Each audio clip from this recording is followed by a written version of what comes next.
प्रिय व्यूअर्स, आपके अपने चैनल जॉब अड्डा एकेडमी में आपका हार्दिक स्वागत है। तो दोस्तों, बिहार दरोगा पीटी और मेंस, रेलवे एनटीपीसी और group D, Bihar SSC inter level mains और 66वीं बीपीएससी प्री के लिए स्पेशल साइंस का प्रैक्टिस सेट इस चैनल यानी जॉब अड्डा एकेडमी के द्वारा स्मार्ट सोल्यूशन के साथ उपलब्ध कराया जा रहा है। तो चलिए देर न करते हैं और सीधे प्रश्नों पर आते हैं। इससे पहले यदि आप लोग डेली प्रैक्टिस सेट के लिए आप हमारे व्हाट्सएप ग्रुप से भी जुड़ सकते हैं, जिसका कॉन्टेक्ट नंबर दिया गया है। तो चलिए आज के सीधे प्रश्न पर आते हैं। तो आज का पहला प्रश्न है, आधुनिक आवर्त सारणी में बाएं से दाएं जाने पर किसी तत्व के धातुई गुण पर क्या प्रभाव पड़ता है? आंसर ए यानी घटता है।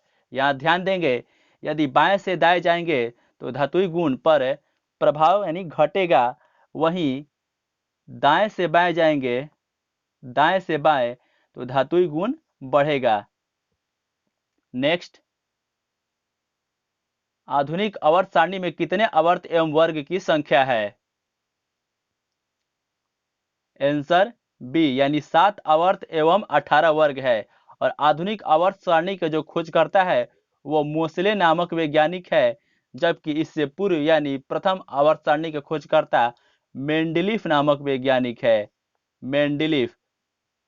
नेक्स्ट, पहिए वाली गाड़ी द्वारा तय की गई दूरी के लिए किस यंत्र का प्रयोग किया जाता है? यानी तय की गई दूरी मापने के लिए किस यंत्र का प्रयोग किया जाता है? आंसर सी यानी ओडोमीटर का प्रयोग किया जाता है। यहाँ ध्यान देंगे कि हाइड्रोमीटर से घनत्व मापा जाता है और हाइग्रोमीटर से अपेक्षिक आर्द्रता, जबकि पेरिस्कोप का प्रयोग पनडुब्बी के अंदर से बाहर की वस्तुओं को देखने के लिए किया जाता है। नेक्स्ट, हमारे शरीर के हड्डियों में कौन सा ऊतक पाया जाता है? आंसर ए यानी संयोजी ऊतक। यहाँ ध्यान देंगे कि रक्त में तरल संयोजी ऊतक पाया जाता है, जबकि हमारे शरीर का जो त्वचा है वह अधिचर्म ऊतक से मिलकर बना है। दोस्तों, आप लोगों के लिए एक जरूरी सूचना, यदि आप लोग एक लिमिटेड समय में जीके जीएस की हाई लेवल की तैयारी करना चाहते हैं तो आप लोगों के लिए प्रवीण सर का सभी विषयों में एडिटोरियल नोट्स उपलब्ध कराया जा रहा है, जिसका डेमो आप डिस्क्रिप्शन बॉक्स में जाकर देख सकते हैं। तो चलिए सीधे प्रश्नों पर आते हैं। वे रासायनिक अभिक्रियाएं जिसमें ऊष्मा उत्सर्जन होता है क्या कहलाता है? आंसर बी यानी ऊष्मा क्षेपी अभिक्रिया। और श्वास लेना और वाष्पोत्सर्जन, श्वास लेना और वाष्पोत्सर्जन जो है ऊष्मा क्षेपी अभिक्रिया का उदाहरण है। नेक्स्ट, गुरुत्वाकर्षण का मान शून्य कहाँ होता है? आंसर डी यानी उपरोक्त में से सभी। यानी बाह्य अंतरिक्ष में भी गुरुत्वाकर्षण का मान शून्य होता है, पृथ्वी के केंद्र पर भी। और जब पृथ्वी की गति वर्तमान गति से 17 गुना तेज हो जाएगी तो गुरुत्वाकर्षण का मान शून्य हो जाएगा। नेक्स्ट, मुंह का पीएच मान कितना से कम हो जाता है तो दांतों का टूटना शुरू हो जाता है? यानी पीएच मान का न्यूनतम मान कितना होना चाहिए जिससे दांतों का टूटना शुरू हो जाएगा? तो आंसर ए यानी 5.5 से जैसे ही पीएच मान कम होगा उस वैसे दांतों का टूटना शुरू हो जाएगा। यहाँ ध्यान देंगे कि रक्त का जो पीएच मान होता है वो 7.4, जबकि लार का पीएच मान 6.6 होता है। नेक्स्ट, जल की अस्थायी कठोरता दूर करने के लिए मुख्य विधि कौन कौन सी है? आंसर डी यानी उपरोक्त में से सभी। यानी परम्यूटिक विधि, आसवन विधि और जल में सोडियम कार्बोनेट मिलाकर उसे गर्म करने पर भी जल की अस्थायी कठोरता दूर हो जाती है। नेक्स्ट, एक विलयन लाल लिटमस पत्र को नीला कर देता है तो विलयन का पीएच मान कितना होना चाहिए?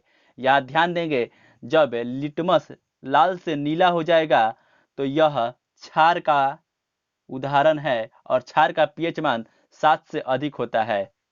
नेक्स्ट, यानी आंसर बी। निम्न में से कौन सा धातु कमरे के ताप पर द्रव अवस्था में पाई जाती है? आंसर ए यानी गैलियम। और पारा भी कमरे के ताप पर द्रव अवस्था में पाई जाने वाली धातु है। नेक्स्ट, चींटियों का अध्ययन क्या कहलाता है? आंसर सी यानी मिर्मेकोलॉजी। और यहाँ ध्यान देंगे कि ओंकोलॉजी जो है वह कैंसर का अध्ययन कहलाता है, जबकि वायरोलॉजी विषाणु का अध्ययन, वायरोलॉजी में विषाणु का अध्ययन किया जाता है, और पैडोलॉजी में मृदा का अध्ययन किया जाता है। और विश्व मृदा दिवस जो विश्व मृदा मृदा मृदा दिवस 5 दिसंबर को मनाया जाता है। नेक्स्ट, तपेदिक रोग का कारण क्या है? आंसर डी यानी जीवाणु।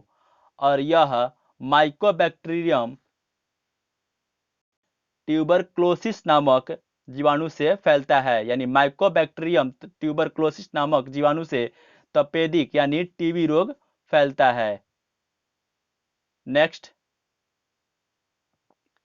संवहनी पादपों में कितने प्रकार के परिवहन उत्तक पाए जाते हैं? यहाँ ध्यान देंगे, यहाँ उत्तक होगा, यानी संवहनी पादपों में कितने प्रकार के उत्तक पाए जाते हैं? तो आंसर ए यानी 2 प्रकार के, और वह उत्तक है जाइलम और फ्लोएम। जाइलम और फ्लोएम। जाइलम में जल का वहन होता है और फ्लोएम में पोषक तत्व एवं भोजन का। नेक्स्ट, जब रक्त में ऑक्सीजन की कमी आती है तो श्वास की गति पर क्या प्रभाव पड़ता है? आंसर सी यानी बढ़ जाता है, और यह प्रक्रिया जो होता है दौड़ते वक्त होता है। दौड़ते वक्त सांस फूलने लगती है, इसलिए सांस की दर बढ़ जाती है।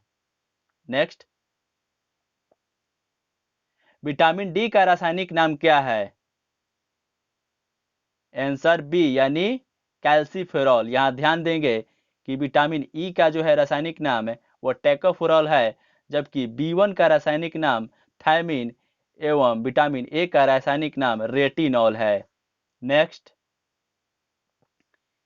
किस तत्व की कमी के कारण चाय की पत्तियां पीली होकर सूख जाती है? आंसर बी यानी सल्फर की कमी के कारण, और सल्फर का जो परमाणु क्रमांक होता है वह 16 होता है। नेक्स्ट, और जिंक की कमी के कारण धान का झुलसा यानी खैरा रोग होता है। नेक्स्ट, प्रतिबल का एसआई मात्रक क्या होता है? प्रतिबल, यहाँ बल नहीं है, यहाँ प्रतिबल है, तो इसका एसआई मात्रक जो होता है आंसर सी यानी न्यूटन बाई मीटर स्क्वायर होता है, जबकि बल का एसआई मात्रक होता है, बल का एसआई मात्रक न्यूटन होता है, और पृष्ठ तनाव का जो होता है, पृष्ठ तनाव का वो न्यूटन बाई मीटर होता है, जबकि दाब का एसआई मात्रक पास्कल होता है। नेक्स्ट, किस कारण वर्षा की बूंदें गोलाकार होती है? आंसर डी यानी पृष्ठ तनाव के कारण, जिसे सतही तनाव भी कहते हैं। नेक्स्ट, एक ही पदार्थ के विभिन्न अणुओं के मध्य लगने वाला अंतर आणविक आकर्षण बल को क्या कहा जाता है? एक ही पदार्थ जब रहेगा तो इसका राइट आंसर होगा ए यानी ससंजक बल, जबकि भिन्न भिन्न पदार्थ रहेंगे, तो भिन्न भिन्न पदार्थ के बीच जो बल लगता है वह लगता है आसंजक बल। नेक्स्ट, जर्मन सिल्वर नामक मिश्र धातु में कौन सी धातु नहीं पाई जाती है? आंसर डी यानी सिल्वर नहीं पाई जाती है। बाकी के 3 धातु यानी जस्ता, निकेल और तांबा जर्मन सिल्वर में पाई जाती है। तो आज के लिए बस इतना ही। वीडियो को पूरा देखने के लिए थैंक यू। अगर आपको वीडियो से लाभ मिलता हो तो चैनल को सब्सक्राइब करें एवं वीडियो को लाइक करें।